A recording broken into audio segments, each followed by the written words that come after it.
Binge the full week of The Ray Taylor Show ad-free over at inspireddisorder.com/plus. This is The Ray Taylor Show.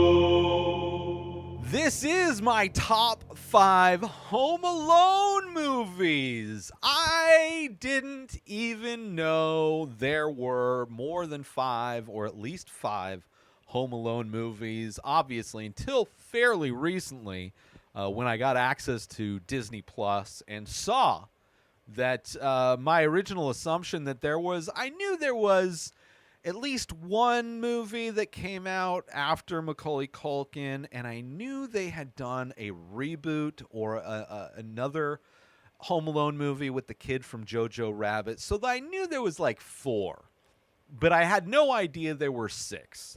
And because I love an excuse to check out a franchise of films and go on a ride to see, just to pick out and see what happened.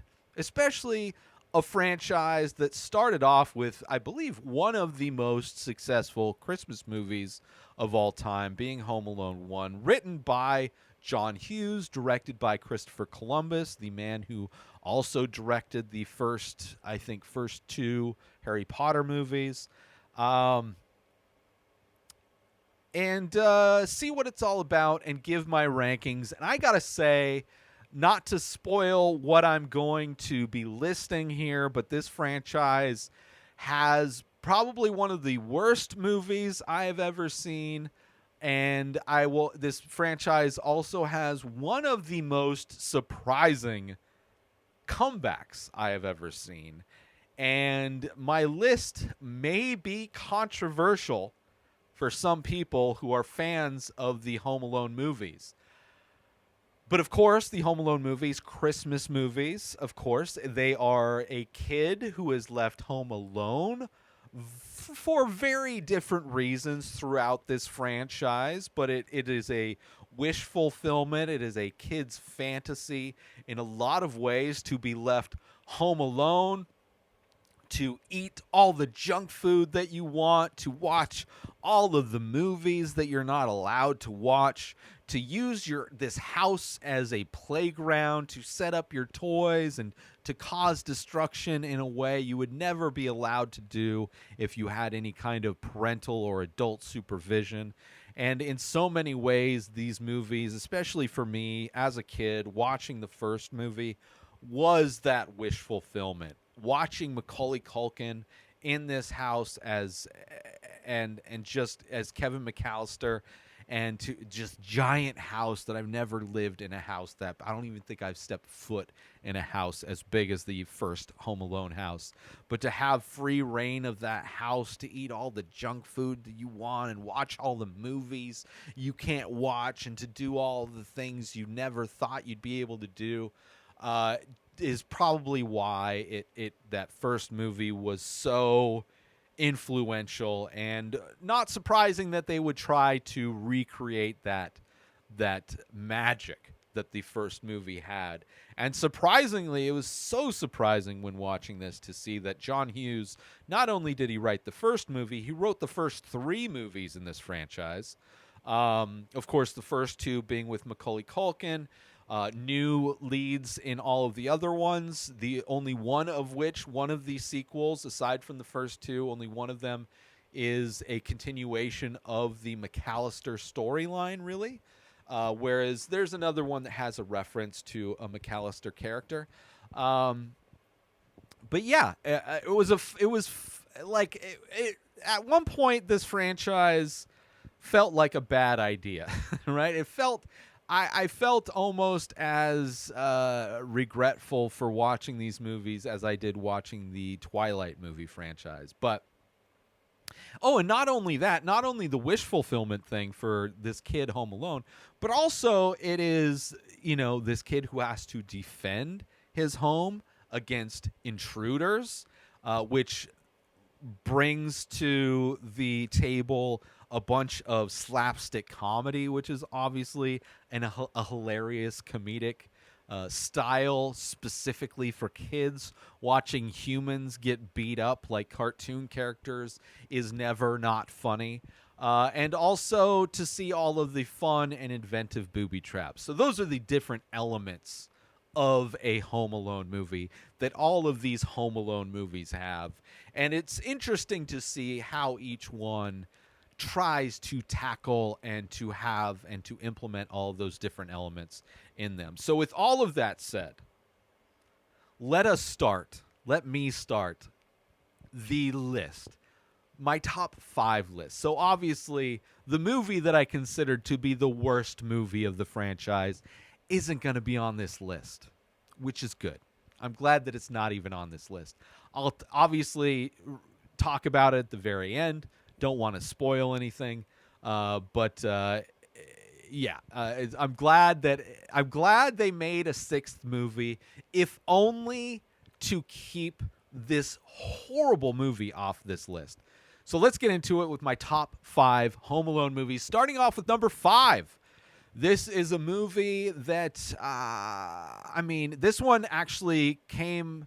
I don't want to say that either. I don't want to spoil anything. So let's just do it. Coming in number 5 is actually the 5th movie in the franchise, Home Alone: The Holiday Heist. This is our kid in this movie is Finn Baxter. The Baxter family has moved from California to Maine and is living in a big house. They're experiencing a snowy Christmas, and this house is creepy. This house potentially haunted. And this house at one point was owned by a famous bootlegger.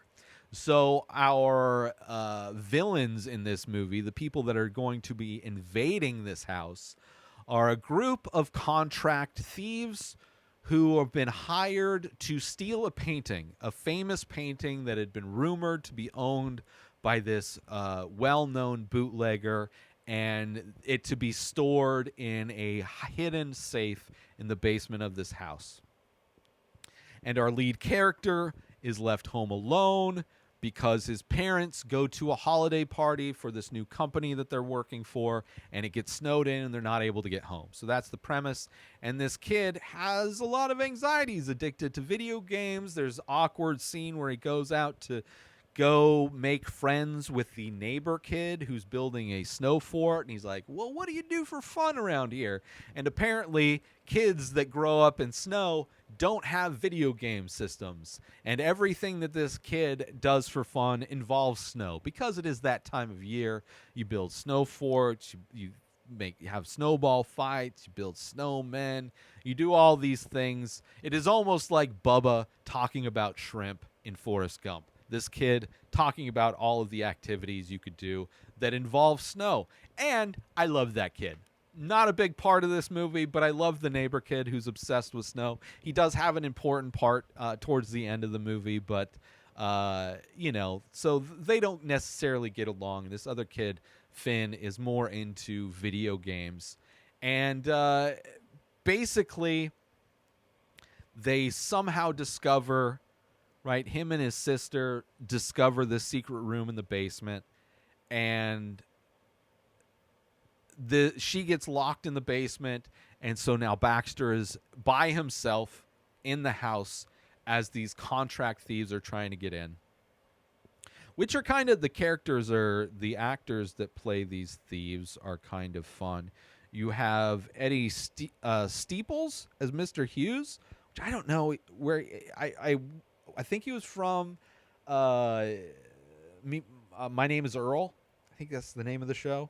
I think he's like his buddy or whatever. You also have Debbie Mazur, who was in Entourage, I think. She was like the publicist for him. So it's like some interesting characters who are these contract. And then the guy who's hired them is Malcolm McDowell, who is the bad guy from this. Is he the bad guy from the Saw franchise? I think they look the same, but he might be different. But he's like a villain in a lot of different things. And then this kid has a friend who he plays video games with online, only knows him online. And that guy, his friend, is like an older college kid who's away at college by himself, doesn't have any family in town. But he helps this kid, gives this kid advice for how to protect the house, right? Thinking he's giving him advice to beat a video game, finds out that he's helping him protect the house. It's okay. This movie is just okay. It has some fun. The elements of the slapstick comedy stuff is fun. It's got an interesting plot considering some of these movies, how trying to get these kids home alone, trying to find a reason for somebody to break in. It's okay. It's just pretty okay, this movie. So that's why it's coming in at number 5. It's not horrible. It's not the worst movie I've ever seen, but it is my 5th favorite movie of the franchise. So coming in number 5 is Home Alone, The Holiday Heist, which is also the 5th movie in the franchise. Moving on to my 4th favorite Home Alone film. This is a movie that had a lot to live up to, I would say. And I think it did an okay job. Granted, it is here at number 4. But that movie, coming in number 4, my 4th favorite Home Alone film, is Home Alone 3, which does not have a subtitle. So this is the first movie that doesn't have Macaulay Culkin. It is the first movie that's not Kevin McAllister. It is Alex Pruitt is the name of the kid. And this movie starts with these spies that break in to a military base and steal a microchip that's used for missiles. And as they're trying to fly out to return to get the chip to the people that hired them, these spies, these four international spies, they hide the microchip in a remote control car so they can get it through baggage claim and all that stuff without any problems. And at the airport, similar to Home Alone 2, there's a little mix-up where an old lady ends up getting the bag with the remote control car in it as she's going home to Chicago where she lives. And when she gets home, she is kind of a angry old lady, and she hires this kid who is our main character, Alex Pruitt, to shovel her driveway. And she doesn't like the work he did, is complaining about it, and instead of giving him money, decides to give him this remote control car that she accidentally got at the airport. Right? So now Alex Pruitt, our kid, has this microchip that the 4 international spies are trying to track down and locate, right? So they find out where she is. They find out the general area. And the interesting part of this movie is that it's kind of like Rear Window, right? It's kind of like Or Disturbia, which is also a remake of Rear Window, where it's like this kid is home alone because he gets chicken pox, right? And he's just home alone during the day because his mom goes to work and there's nobody. His dad is out of town. So he's home alone and he's got chicken pox, and he's really into tech, and he's kind of spying on his neighbors, as is in Rear Window, except for obviously it's more of a suburb situation. And he starts seeing this crazy stuff happening as the spies are going into this old lady's house trying to find this remote control car. And him trying to call the cops, and the cops showing up and not finding any evidence. So it's kind of like Boy Who Cried Wolf. But it is the Rear Window aspect of it is very interesting. This kid is also very tech savvy, understands tech in a way that's really great. This movie also has a young Scarlett Johansson as his sister. He has a sister and a brother that are both, bullies to him, as is the kind of trope of these, Home Alone movies, that there's the older siblings that are mean to the younger sibling. And, it's him battling these spies who have guns, which is kind of ridiculous, but obviously comedy ensues. It is a fun movie. I didn't hate it. It wasn't too bad.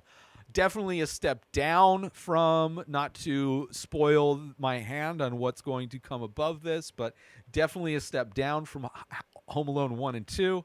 The kid is okay as the lead of this movie, and the fact that there's 4 people who are supposedly international spies getting taken down by this kid who's tech savvy. You're just a little bit of disbelief in that. You have to suspend your disbelief a bit, but it's fun. It's an interesting way to do it, and I love the kind of Rear Window aspect of it, which is my favorite Alfred Hitchcock movie. So coming in at number 4 is Home Alone 3. Let's take a little break from the show to promote gift certificates. If you want to purchase artwork for somebody, you have an art lover in your life, and you think they would like my art, but you don't know what painting to get them. I have over 2,000 original pieces of art for sale in my store, along with shirts and prints and other things. So I can understand that being a bit daunting if you're trying to buy something for somebody else. Give them the gift certificate, and then they can go to my website, inspireddisorder.com, and they can buy whatever paintings they want. They can buy whatever prints they want. They can buy t-shirts. They can buy hats. They can buy all the different merch. Gift certificates, which are available currently at inspireddisorder.com. And now let's get back to the show. Now, this is where we get to a point where I might have some very controversial opinions. People, in hearing what comes next at my 3rd favorite Home Alone film, may be very angry at me, and I would hope that they wait to listen to why these movies are ranked where they are. I spend a lot of time taking notes and justifying why I rank certain things, and it blew my mind. It blew the brain out of my skull, splatted on the wall, and slowly slid down like a scene from a Home Alone movie, that this movie, that any movie that I would have originally thought would have been ranked 1 and 2 would be anywhere but 1 and 2. But let's move on to what could be one of the most controversial opinions on any show that I've ever done. Coming in at number 3, my 3rd favorite Home Alone film of all time is Home Alone 2: Lost in New York. It's not the first one. Home Alone 2: Lost in New York, right? Okay, it's got Macaulay Culkin in it. It's even got the wet bandits from the first one, which is probably a step down for this movie. The fact that Macaulay Culkin, it's an interesting thing. He doesn't get left home alone. They make sure he gets to the airport at least. But then you have the mix-up at the airport, right? And he ends up following a guy that looks like his dad wearing a similar coat into a plane that's going to New York instead of to Florida, where the families are going.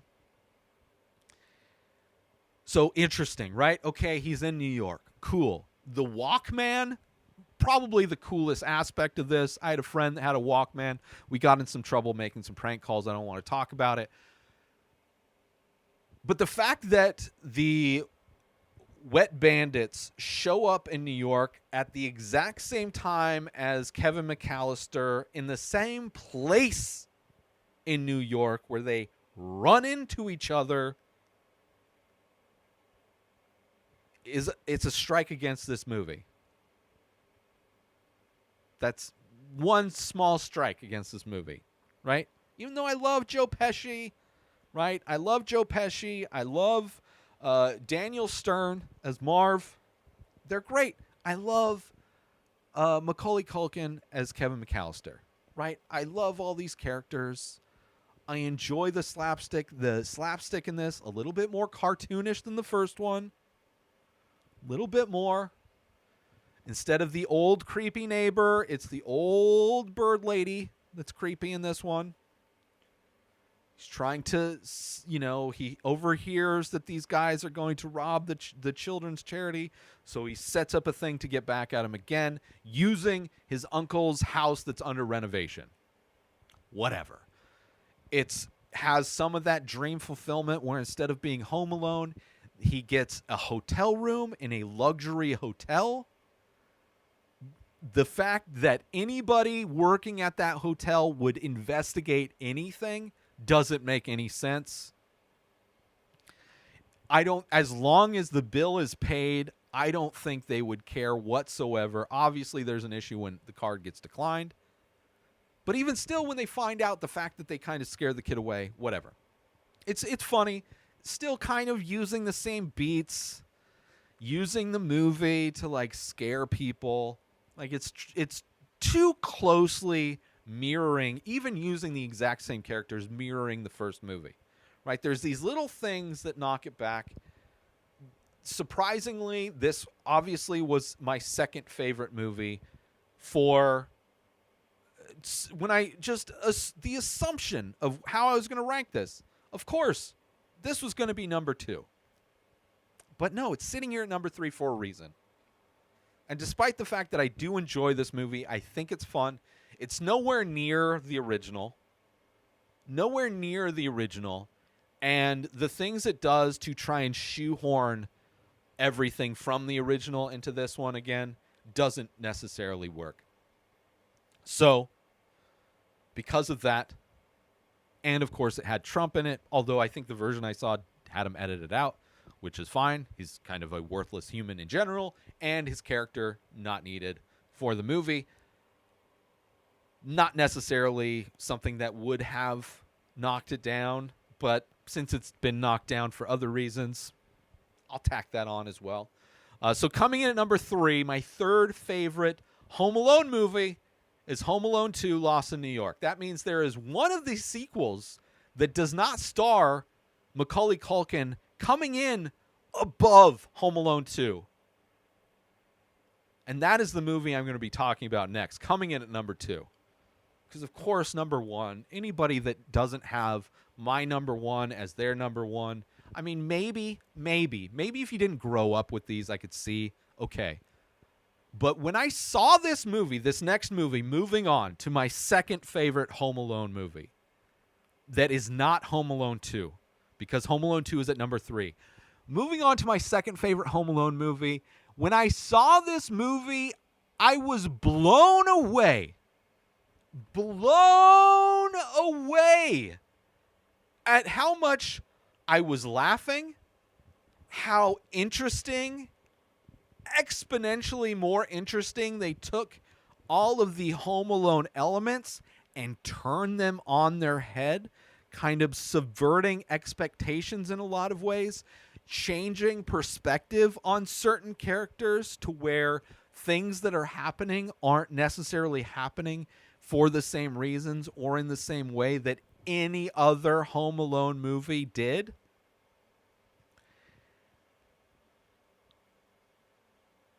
And it surprised me that it was so good, especially the complete and utter downfall this entire franchise had become after the original 2. So to watch this movie and to not only see a movie that was actually better than all of the sequels, but a movie that is worthy, in my opinion, of being the second best Home Alone movie. That movie, coming in at number 2, is Home Sweet Home Alone, the newest film in the Home Alone franchise, the 6th film in the Home Alone franchise. This movie came out last year, 2021. This movie is starring, one of the stars of this movie is the kid from Jojo Rabbit, which is an adorable kid. Loved him in that movie. And when I heard him coming to this franchise, I was like, ooh, I don't know. But after watching it, this movie is doing so many interesting things. First off, cameos from tons of comedians. You have Pete Holmes as, okay, first off, so a lot of comedians in this, and also the structure of this is different, right? So this kid who is Archie Yates, right? In this movie, his name is Max Mercer, right? He gets left home alone. His family from the UK, obviously, in the U.S., living in the U.S., they're going on vacation to Tokyo. his family, and then relatives. So in a lot of ways, his situation, the hustle and bustle chaos, is very similar to Kevin McAllister in Home Alone 1, right? Everybody's scrambling to go. Instead of in Home Alone 1, they're going to France. In this one, his family and, uncles and stuff like that, extended family, they're all going to Tokyo. And he gets left home alone, right? So in some ways, this movie is almost a reboot kind of of the first one.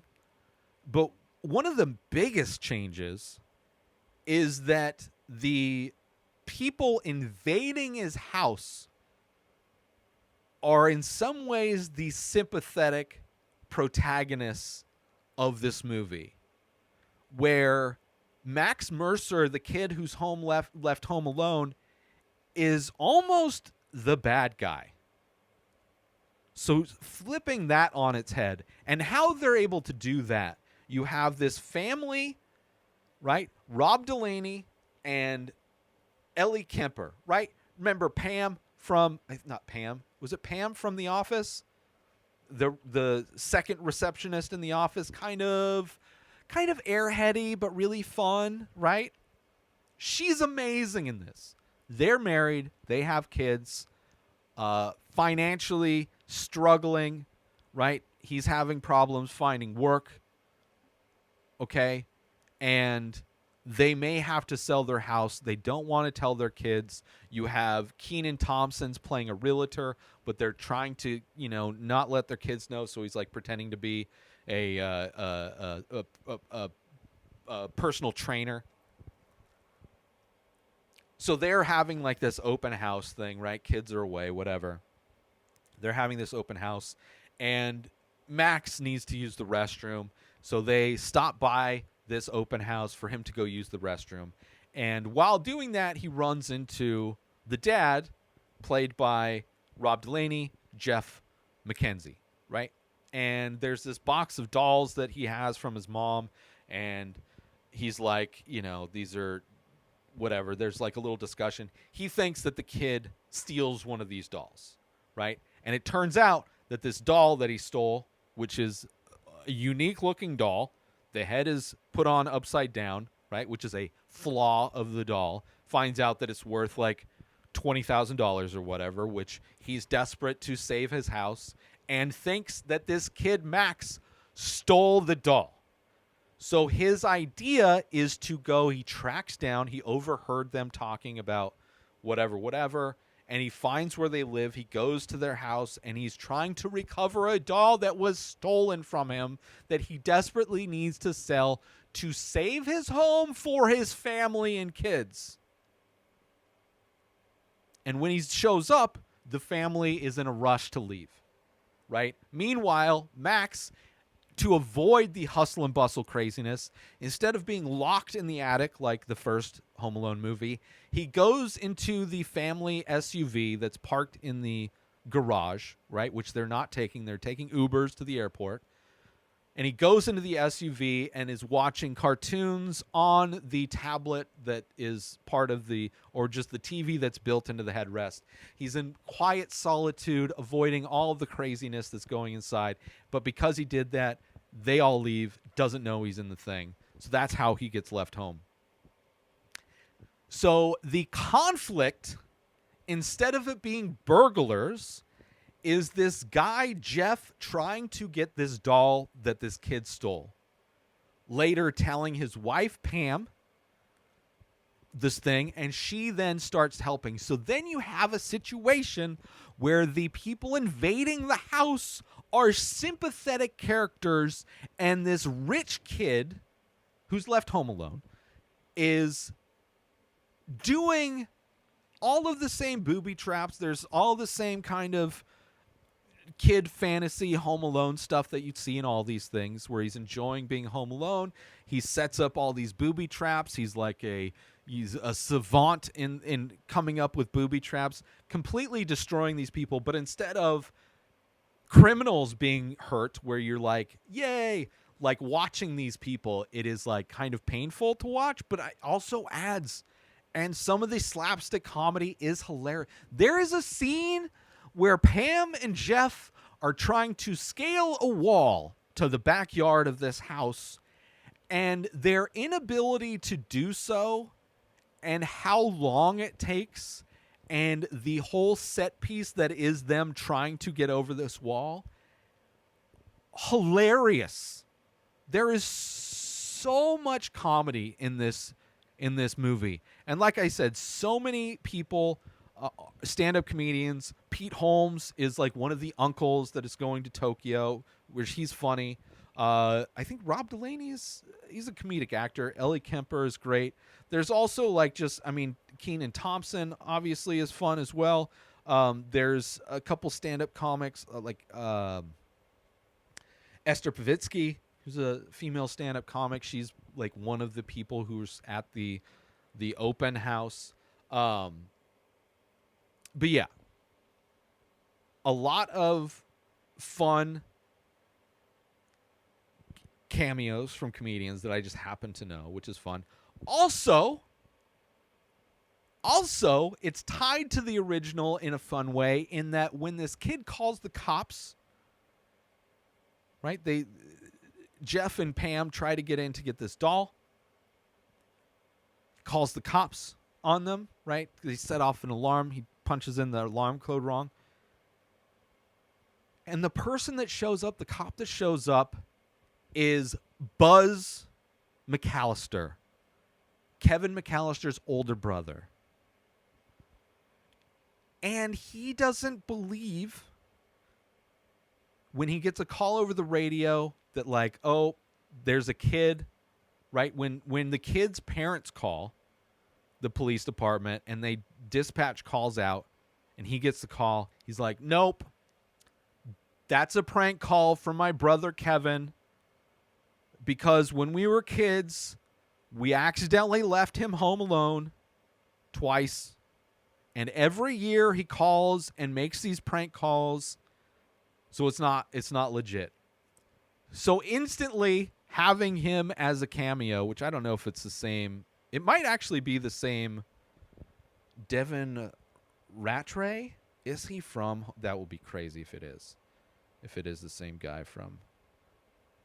Yes, the guy who played Buzz from the Home Alone movies is in this movie and playing his character again. A great scene, and great that like it justifies why the police don't show up, because he's a cop and he's like, no, my brother Kevin calls in these prank calls because we left him home alone on Christmas twice, 2 years in a row. Great. Love it. And even the end of this movie, heartwarming, so much comedy, so heartwarming. It blew me away that this movie was so good after how garbage this franchise got.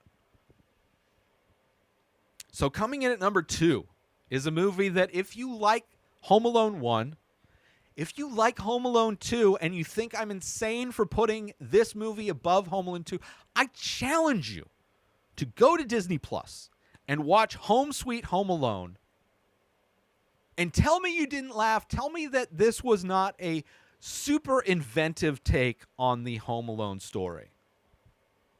Controversial, I know, but justified. I guarantee justified.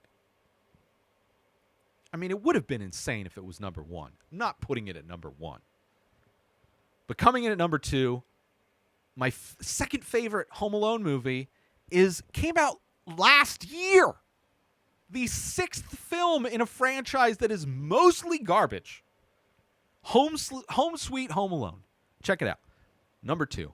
Let's take a little break from the show to promote the benefits of Inspired Disorder Plus. So you go inspireddisorder.com/plus. Sign up, $5 a month. You get to binge the full week of The Ray Taylor Show ad-free. You get to watch all of the live painting videos I do. You get a special members-only discount and deals for all of the artwork and merch that I sell. You also get the complete podcast back catalog of every podcast I've ever produced. Hundreds of episodes, countless different podcasts. You also get access to my personal blog. A new blog comes out every week. In addition to that, you get my creative writing that I'm releasing. You also get access to asking me anything. 14 years of experience podcasting. I've been creating art my entire life. I've been using Photoshop since middle school, and you can contact me to ask me questions about that or anything else. So those are the benefits for signing up for Inspired Disorder Plus. And now let's get back to the show.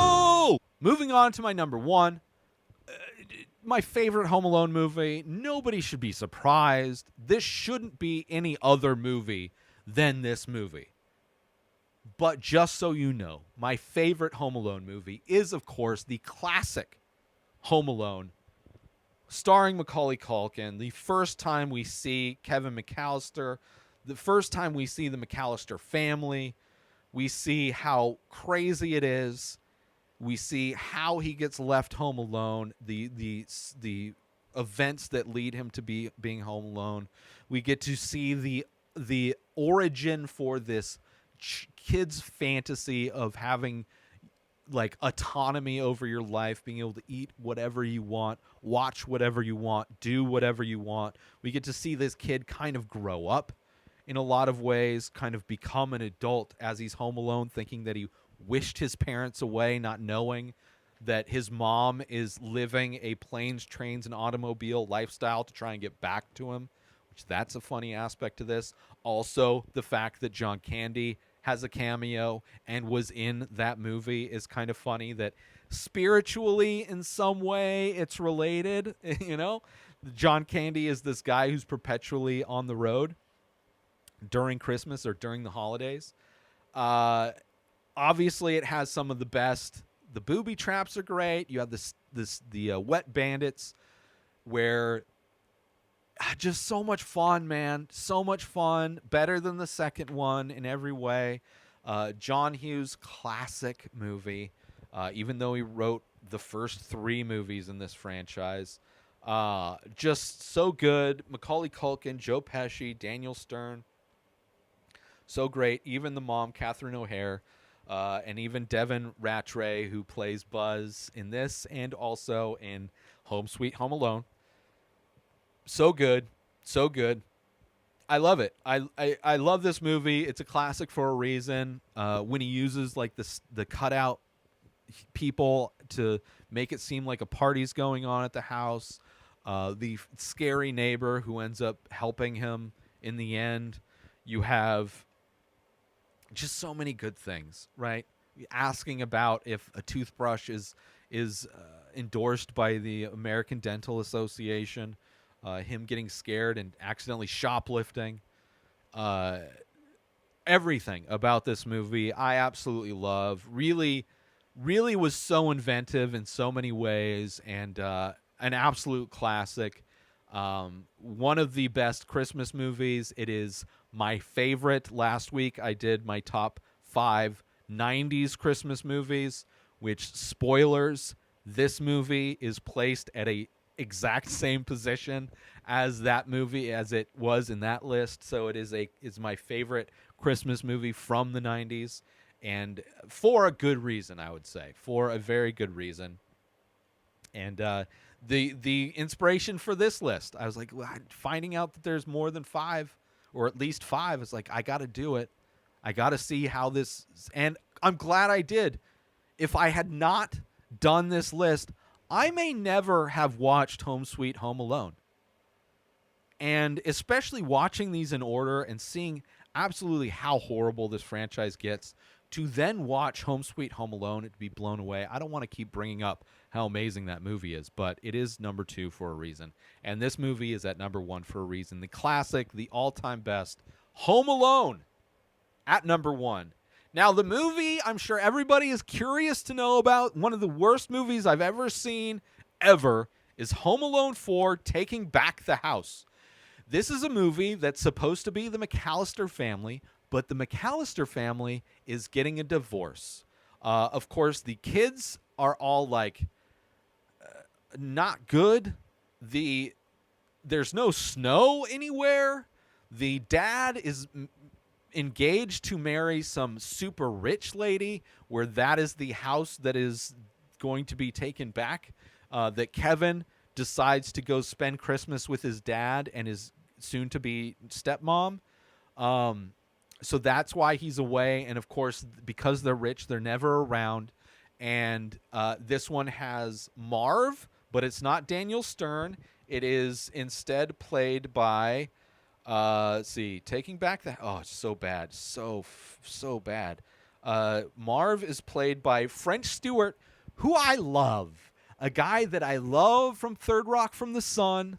And he's fine in this as a goofy, but he's playing Marv, who has ditched the Joe Pesci character for his girlfriend or wife. I don't know their relationship, but they are the ones that are invading this mansion that is a smart home that is clearly like just some studio that they rigged up to be.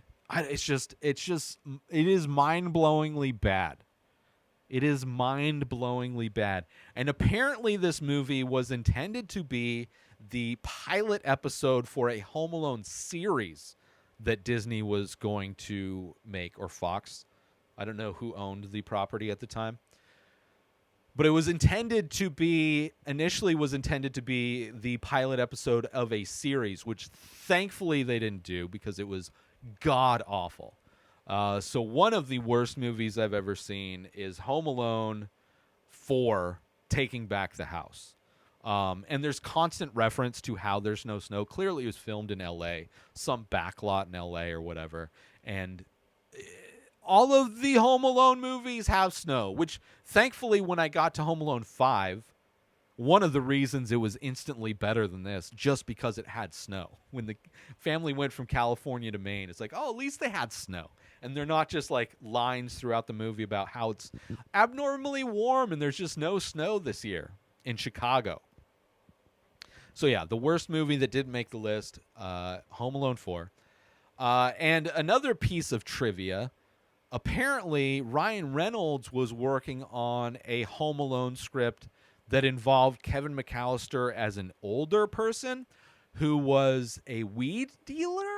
I don't know if he was a dealer, but he definitely was getting high. He was home alone, and he was really high. And the paranoia from getting high was giving him flashbacks to when he was a kid being invaded by the wet bandits. And when Fox got bought out by Disney and they started production on... I think pre-production on Home Sweet Home Alone, the plans for that sequel got poo-pooed. And obviously, Disney's not really big on producing 420-friendly content. So it would have been interesting premise to read what it may have been. An older take instead of a kid being home alone. It's just like a dude who's really high at Christmas and is paranoid, got too high and is paranoid that people are breaking in. Could have been fun, but ended up being what I consider to be my second favorite Home Alone movie in Home Sweet Home Alone. So that being what it is, who knows? I would love to hear how you would rank it. Let me do this list one more time, just to be clear so everybody knows. This is my top 5 Home Alone movies. Starting off with number 5 is Home Alone, The Holiday Heist, which is the 5th film in the franchise. Number 4 is Home Alone 3, no subtitle. Number 3 is Home Alone 2, Lost in New York. Number 2 is Home Sweet Home Alone, which is the 6th film in the franchise. And my favorite Home Alone movie coming in at number 1 is the first Home Alone. That is my list. That is how I rank my top 5 Home Alone movies. Let me know how you would rank the Home Alone movies. Have you seen the horrible film that is Home Alone 4? The complete garbage movie that is Home Alone 4? And even more so, have you seen Home Sweet Home Alone? And do you agree that it is the second best Home Alone movie? I feel like it's a very controversial opinion because the first 2 movies are so well regarded. But you know, I would challenge people to watch the franchise in order. Watch Home Alone 1 through Home Alone 6 and tell me that Home Alone 6 isn't so good. So interesting take on everything, and kind of a flipping it on its head. And I really loved it. I really did. If you want to be surprised and watch a good Home Alone movie, I would add Home Sweet Home Alone to the list this holiday season for sure. So that's it. Let me know what your opinions are on social media. Hit me up in the comments. Do what you got to do. I love you anyway. Have a wonderful holiday season. And until next week, peace out. New episodes of The Ray Taylor Show come out every single day. Subscribe on YouTube and everywhere our podcasts are found. Binge the full week over at inspireddisorder.com/plus. Buy Ray Taylor Show merch over at inspireddisorder.com. Have a wonderful day, everybody. Peace out! Today is the day where you wake up and you realize that everything that you've been dreaming about, everything that you've been wanting, every goal and wish and hope that you've ever had can become real. Dreams can come true. What you manifest in your mind, you can bring to reality.